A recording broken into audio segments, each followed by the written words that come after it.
So, part 2. What we'll be moving on to is iconic sounds.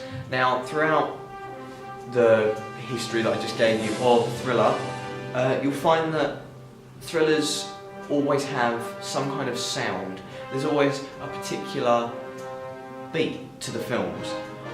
Usually this is because they very devoutly use stings, quick sounds, quick bursts of sound which disorient or even shock the audience, giving it a kind of fear aspect. These sounds are extremely important elements to the film. The genre itself is all about the application of ambient sound to create the fear aspect for the audience. And another use is to kind of show the audience when something is a realisation. It's as if to help the audience solve the case. Now, what almost think that's kind of pointless, it's actually a very clever technique because while it shows during realisations, it doesn't perhaps show through incorrect realisations. So the entire time, every time a new bit of information is discovered, you'll probably get a sting. So this audience starts to piece together the kind of workings out. But what you don't realise until the end of the film is that some of those pieces of information that had stings going on weren't correct information. They were the wrong side of the spectrum. In Secret Window, again I'm going to use this example, he finds a clue when he's talking to the antagonist. The antagonist tells him that he's from Shooter's Point, same as his ex-wife's new husband, which kind of makes him hint towards his husband being the person who's hired to protect this antagonist. But what you later find out in the film is that it's he who has given this antagonist the location of Shooter Point because he hates his wife's ex-husband. He is the bridge, the informational bridge between this, and because he can't see that, neither can we. Which kind of gives thrillers an almost unsolvable, solved crime. It's a very strange aspect. A lot of these sounds are actually quite iconic now. One of the biggest, I'm pretty sure you've heard of, is the Inception bass drop. I'll play it now. It is one of the single biggest sounds in cinema history.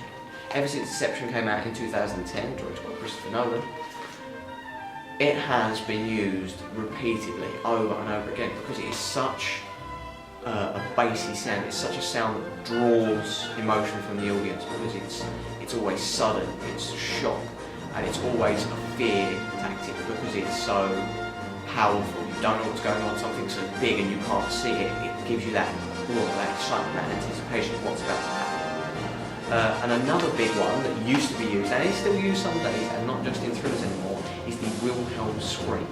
It is one of the most well-known screams throughout cinema history right now.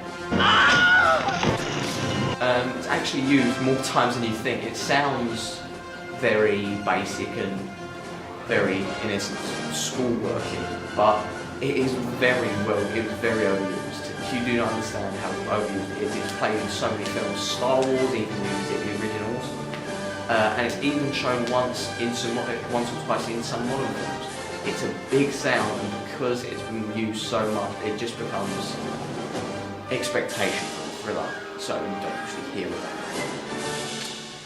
it. Next up, I'm actually going to be talking about some things we did called font analysis, and this is where we had to look at the fonts within the genre and look at the fonts we could choose for our film.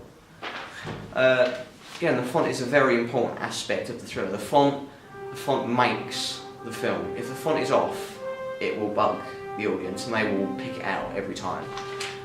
The font of films is what the titles show us, and it is designed to hook the audience. Because if it doesn't hook the audience, then an opening can be considered very boring. And that's really going to hurt your chances of getting it seen, getting it out there. If it does create disinterest in the events, then the film itself is going to be hindered. So as such, the chosen fonts you'll find usually quite well match the narrative of the film. Now this is This is something that doesn't sound like it's possible, but it does. Some films, like vengeful films or romantic films, use more elegant titles. Films like The Others, supernatural film, it uses a very blurred, very white, very solid font, as though it gives off the air that something is always there. It gives off this supernatural effect. As such, we choose to use a font on our software, iMovie Maker, which I'll reference in my evaluation, Zapfino, because it gives a very eloquent look to the film. It's a very eloquent way to write something, and it holds very positive. It's a very positive and passionate effect. It's a very romantic way to write, if you would. And that kind of matches part of our genre, which is the romance aspect, which is a big part of our film. Another fact is that very often in gangster films, neo-noir films, the bad guy, the mobster, the mob boss, is always some kind of Italian-American. He has that flair for the dramatic, that flair for the new, the exciting, which kind of matches the font. Again, it's very eloquent, very flary, very show-offy font, so it does again match our antagonist and thus the narrative. The connotations really match up quite nicely, but again the thriller is a very crime neo-noir based narrative, and this really does play along to the eloquence again, because it gives it an almost professional thing. It gives it a something is up, something needs to be done kind of thing, like I am to do it. It's a very one-man army style font. In general, the overall slant of the writing and the ostentatiousness of how it's presented show a more show-offy person with the writing, if I'm going to click for here. But basically, it kind of shows how it's a more sociopathic, psychopathic perhaps, writing style, because it presents such a show-off, such a flash of emotion in such a short space of time. It is considered quite a psychopathic style font, which again matches to the stereotypical psychological thriller antagonist, which is useful for us. Finally, the font we chose to go with like a white colour. I would like to mention that I'm doing this quite late, so I have all the fresh information, but we've changed it. It was red, now it's white. We've changed it to white, and we believe this is better because it has more connotations to the narrative. White obviously has connotations of purity, and it kind of shows the pure-hearted intentions, his nature. Oh, not nature, his intentions. He has pure intentions, our protagonist, seeking simply justice. Even the purity and innocence of his departed wife. Again, she's a very innocent character. She loves him. She's never had an affair. She is the perfect wife. She is what you would consider to be the vision of innocence. You know, carrying all those connotations in this does help a lot. All in all, the font portrays all the necessary requirements for our film, our genre and narrative, and I think it will make perfect sense when you watch it how well this font matches up to our type sequence and such. And you can kind of see why we put it together like that. It's very obvious when you see it. Final topic for today again, because I see I really can't cut these very short. I'm going to go on to certificate ratings. Now, the certificate rating is given by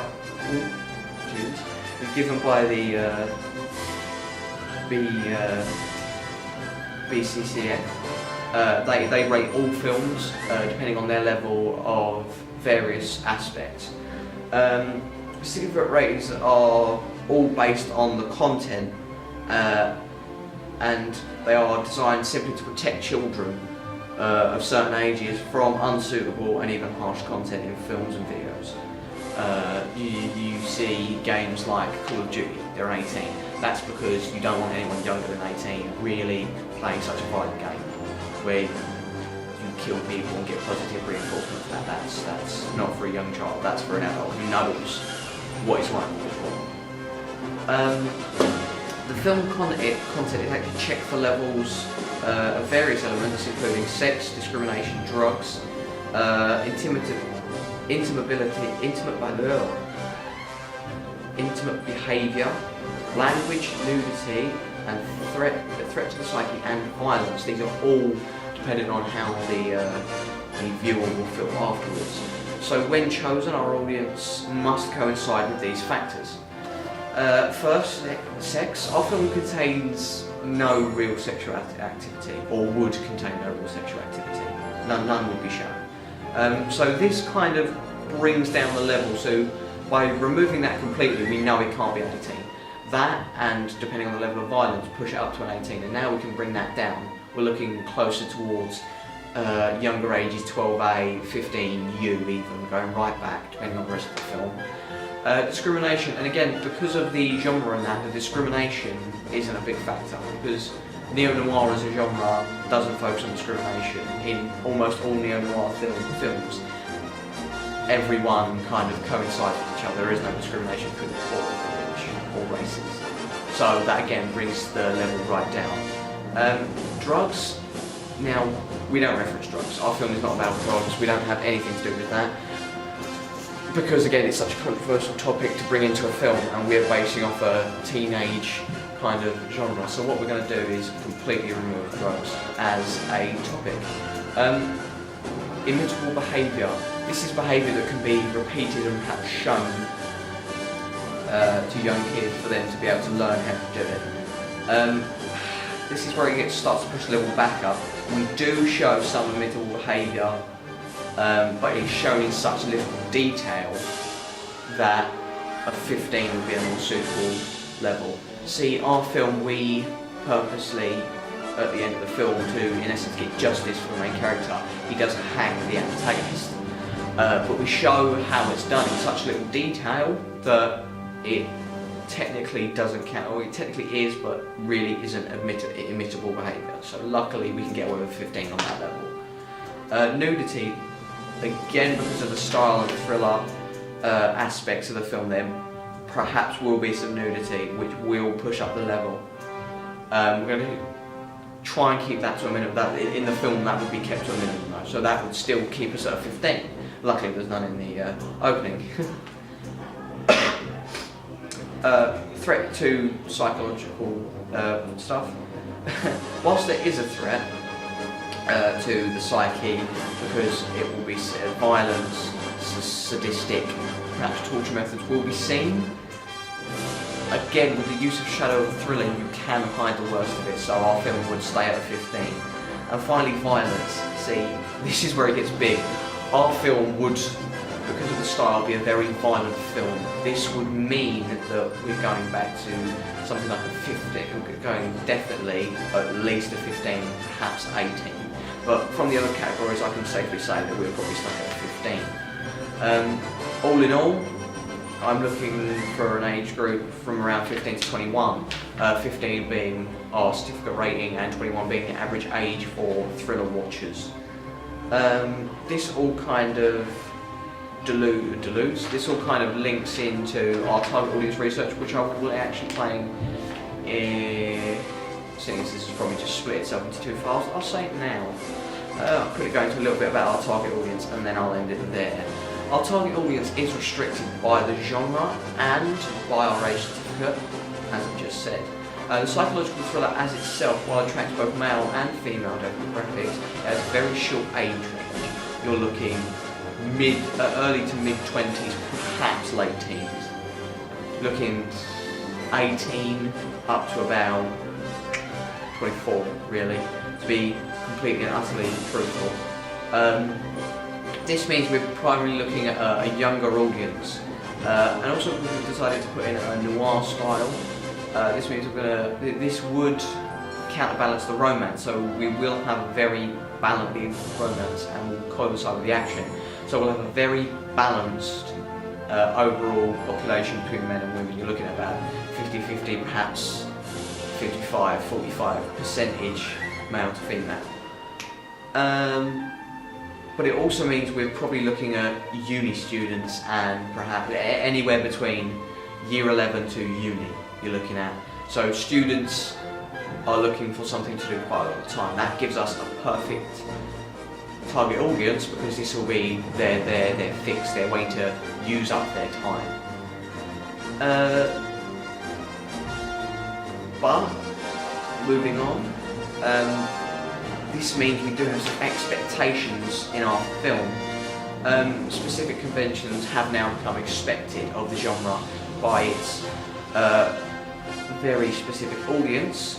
Stuff like shadows and quick cuts are two main ones. Shadows to kind of bring in the whole dark aspect of we don't quite know what's going on, and quick cuts give the snappy effect, making sure the audience doesn't quite know what's going on but gets the general gist to keep them intrigued, understanding what's really the basic going on.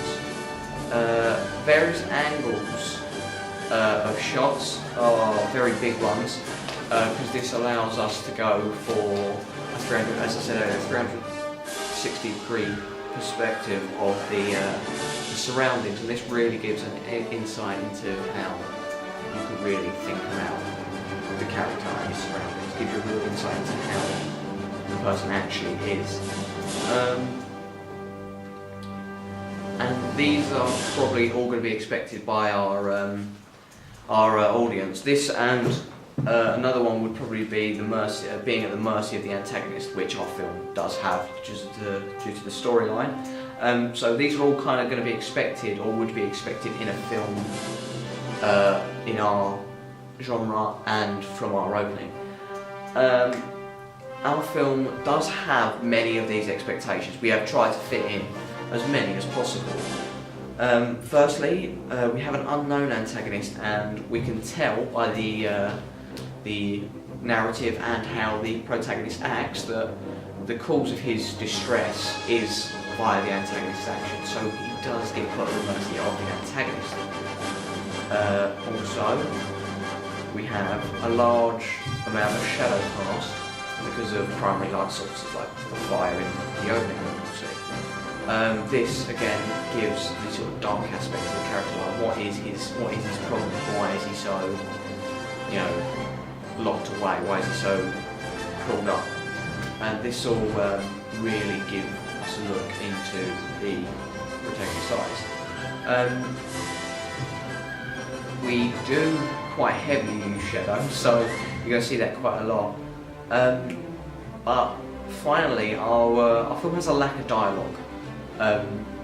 We have updated the script since, I don't know if it's not on my blog, but I'll talk about the script in a second. We have updated the script. It was quite long now, it's very short, it's very snappy, it's very empty, if you will. And this kind of builds up the suspense because the audience doesn't, in essence, get told the story. They don't know what's going on, they don't know why he's so upset.